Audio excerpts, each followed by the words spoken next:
Welcome to the Advanced Freelancing Podcast. Every week, you'll hear strategies for building your online service-based business your way.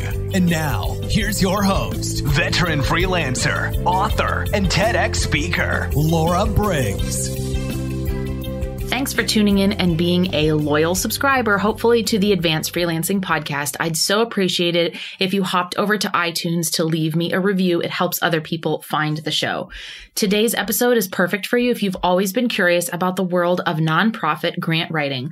My guest today is Teresa Huff, and she is a grant strategist and content marketer who has helped nonprofits triple their funding. She has a master's in education and over 20 years of experience. She's now figured out how to survive and thrive in her geeky, introverted life while working from home and juggling her kids, husband, and a crazy chihuahua.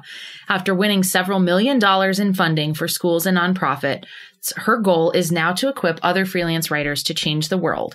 And we will share the resources in the show notes for you to be able to take her quiz. Do you have what it takes to be a grant writer? I think you'll love this show because she really breaks down the concept of what grant writing is, some easy do's and don'ts, and what you can expect when partnering with nonprofits. If you've been thinking about expanding your freelance services in 2020, or you're currently a writer and have always wanted to offer grant writing but didn't know how, this is the episode for you.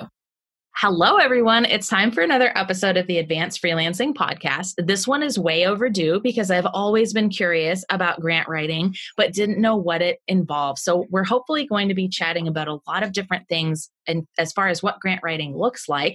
But I want to introduce our guest today, Teresa, who is here to talk to us all about how she got into grant writing, how to know if it's the right fit for you, and whether or not this is a service you should consider breaking into, either as a freelance writer or even if you're doing some other type of freelance service. So welcome to the show.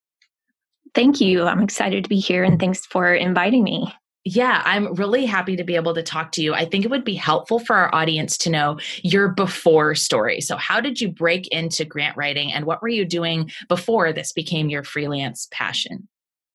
Well, what you said kind of echoes my history.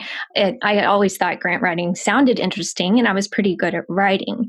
But back when I first started, Google wasn't a thing. So I was kind of on my own to find some other resources. And I first started my career as a special education teacher. And I learned a lot with that and a lot of skills that were actually transferable to grant writing. So when we first started our family and started having kids, I really wanted to stay home and be available for my kids. But yet I had just gotten this master's degree and wanted to still use my education somehow to supplement our family's income. So I heard of a lady who did grant writing nearby, and I met with her and we talked for quite a while. And then she said, "Hey, I'm looking for someone else to add to my team if you're interested." And so I jumped at the chance, and she was such a wonderful mentor for a couple of years. And I worked with her, learned under her, and just kind of jumped right into the deep end with that I had that team support to kind of watch and ask her questions and go along with that. So it was better than the beginnings of Google that we didn't really have it back in that time. And we didn't have much access to these online courses and things that are available today. So that was a great way for me to get started because it was personalized to my questions and a great way to learn and watch her and kind of absorb all of her knowledge and wisdom. So that was how I got into it. And then it just kind of went from there and led to a lot of other opportunities. I worked on some curriculum for Mega Blocks and just led to some other opportunities as well that I never would have had otherwise.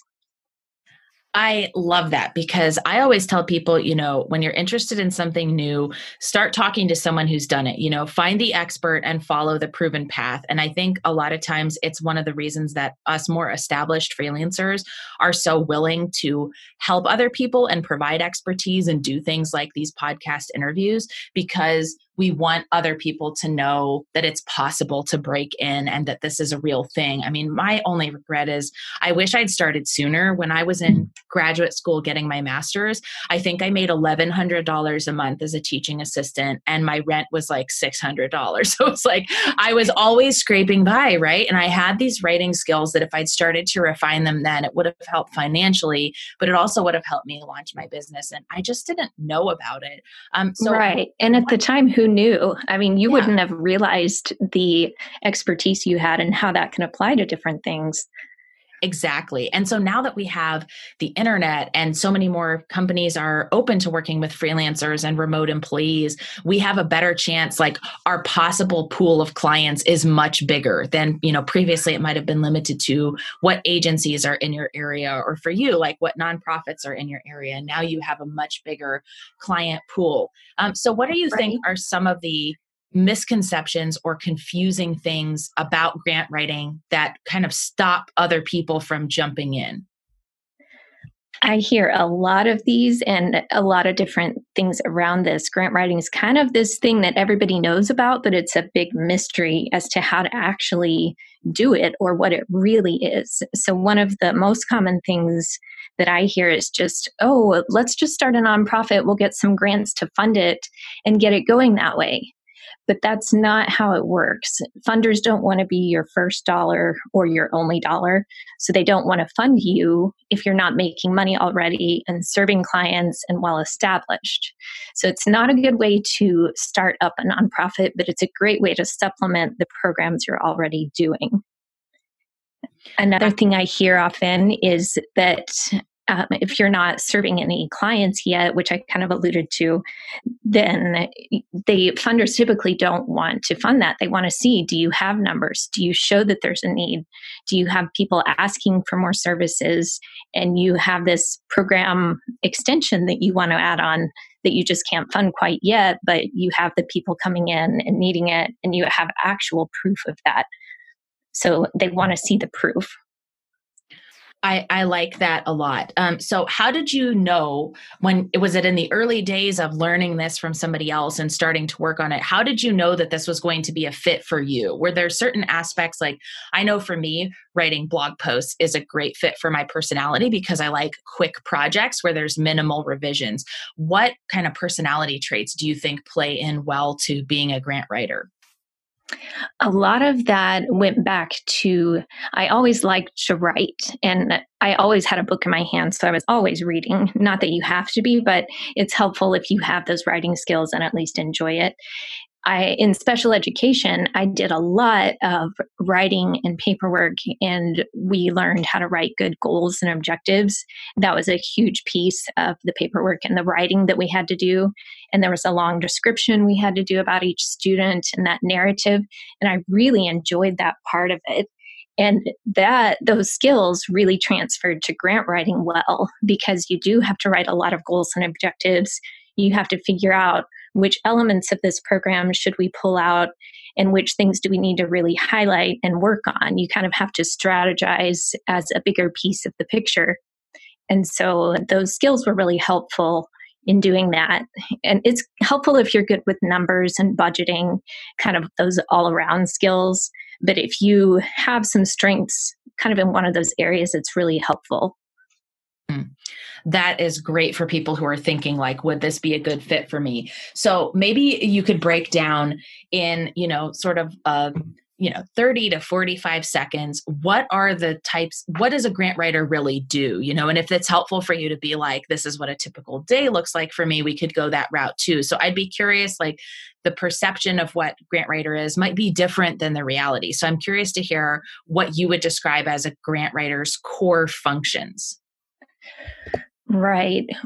One of the first things that I wish I had known when I started out 15 years ago is that grant writing is really about much more than physically writing a grant. It's really about strategy and big picture and helping the nonprofit figure out what are your long-term goals, how can you best serve your clients, what's your why, and it's about having every piece of what you do build to help them reach that why. So it's much more than just writing a grant. It's more about looking at every opportunity and how can it help them fulfill their mission. That's a great point. So it sounds like one of the core components of this is that the freelance grant writer has to be willing to do a deep dive into the organization. It doesn't seem like it's something where you could kind of have a quick 15-minute kickoff call and you can kind of get the basics. You really have to do some of your own research to figure out what this organization is all about and think big picture about their mission. Yes, definitely. You really need to understand their mission because part of what you have to do is portray it to funders. You're kind of selling them to the funder, and you have to paint this picture on paper that conveys the need and the sustainability and how this is a worthy cause. It's kind of like in business when your investor is looking at the ROI and is this a good investment? Funders are the same way. They want to see the ROI of their grant. These funds that they're going to invest in your nonprofit, are you sustainable? Are you going to use these funds in a good way? Can we make a big impact? That's what they're looking for. So it's about their bottom line too, just from a different perspective. This podcast episode is sponsored by my course, The Guide to Killing It on Upwork. Inside the course, you'll learn all my secret tips and tricks for how to search for jobs, find the right clients, have an amazing profile that attracts people to work with you before they even know you, and how to write a killer pitch that gets your clients' attention and stands you way above the competition. If you're interested in learning more about how to enroll in this course, check out tinyurl.com/guide to Upwork course. Perfect. Now, do you find that there's a component of setting client expectations? I mean, one of the things that I've known about grant writing is that sometimes the, client will have this brand new nonprofit and they're kind of expecting to win $1 million grant. Do you find that there's a component of when you do your proposals or your pricing and everything where you have to set client expectations as far as what's reasonable considering your current programming, your current success of that programming, and the type of grants that we're applying for? Yes, that's an excellent question, and definitely something that is important as the grant writer to do, because grants are not quick money. You can't just get it overnight, or if something breaks down or you run out of funds for a program, you can't just apply for a grant and expect to have a check next week. It usually takes several months to apply, to wait on their review and decisions, and then a few more months even sometimes to get the actual check and the money in hand. So it's not a quick fix, and you do need to set those expectations up front. And one of my clients, it's interesting because I have had to kind of educate them a lot, but they've been so open to it. And now I hear them telling other people things that I've taught them. And it's kind of funny, but it's also rewarding in a way. Like, yes, they're getting it. They're understanding. And so it is a lot of education and a lot of helping them understand. You don't want to discourage them or put out their fire for their cause. If they're passionate about it, that's wonderful. But you also do have to give them a reality check sometimes and help them understand what's realistic here and what can you really do? What's the best approach that's going to help you be successful? That's great. So I'd love to hear your perspective on some do's and don'ts of grant writing, some things that someone should know before they even get started and that will help them be more successful and feel more confident about it. Some of the missteps you see other grant writers make, and then some things that you're like, if someone did this from day one, they're much more set up for success. I would first start with the way you approach the client and the way that you are bringing value to the organization as a whole. You're helping them understand their mission and vision and their goals and how that can benefit them and how to convey that to funders. So first, I would make sure that the client has several sources of income, meaning several different types of funding. Are they doing fundraisers? Do they have private donations? Grants? They need to have several different types of income besides just grants. And they need to be sustainable, and they need to have community support. So I would say if you can go into it that way, then pull that out of the organization and help them understand the value of building this foundation before you start writing grants. And if you've never written a grant before, or if an organization hasn't ever received a grant, I would start small. Don't worry about winning or losing. Just start small. Look for a grant that's a good fit. Don't try to overshoot, and don't go for the $1 million grant if you've never gotten any funds or if the budget is small for the organization. Just start with maybe a $500 or $1,000 local grant so you can learn the process, so you can learn the client and learn how to work with each other. And then you can build from there, because each time you go through the process, you'll get to know each other a little better. You'll know the organization a little better, and it'll just continue to improve and kind of build on itself. I would be careful as a grant writer to don't chase the dollars. Don't go after grants that aren't a good fit. It's tempting sometimes, but if it's not a good fit, then you're going to be forcing something that's not right for the organization. Maybe they're having to pull staff away from other important programs to implement this grant that really wasn't in line with their mission to begin with. So that's something you kind of have to watch for. And even if you see it, you may have to educate the client again on that as well. They may think, oh, I heard about this grant, let's write it. And you may have to step in and say, that's really not going to be the best direction for you based on your goals. So let's pass on that one and look for some others that are really going to be more in line with your mission. So don't. Oh, go ahead. Go ahead. Yeah, absolutely. One other don't is just I would be careful not to do too much cookie cutter. Once you've written a few grants, you can kind of pull from the others to not have to start from scratch each time. But you do really need to be careful to customize each application, because even I've written the same grant in subsequent years for the same client, but sometimes they'll change one or two questions just a little bit on the application. So you really have to watch those details in every specific piece of that to follow those guidelines. That's perfect. And it sounds like one of the things you mentioned is getting to know that client so that you can be more successful in future work, which makes me think that there's the potential for ongoing work. Is that typical in the nonprofit grant writing world, where it's not just a one-time engagement, but your clients are interested in working with you, on additional projects as well? Typically, yes. I mean, it doesn't have to be. Sometimes there might be one specific large grant that a client wants. I've done that for a couple of different school districts where they wanted to apply for a large federal grant. And so that was kind of a one-time, once or twice that we worked on that project, because that was a specific thing that they needed expertise from an experienced grant writer. But I would say in general, most of my clients have been that ongoing relationship where we've worked together for several years. And that's where you really get to know each other. You build that respect and that mutual conversation and just ongoing support. And then the more you do that, also the more they're willing to listen to your advice, ideally. And just you kind of know what would be best for them, and they trust that you are recommending what's best for them.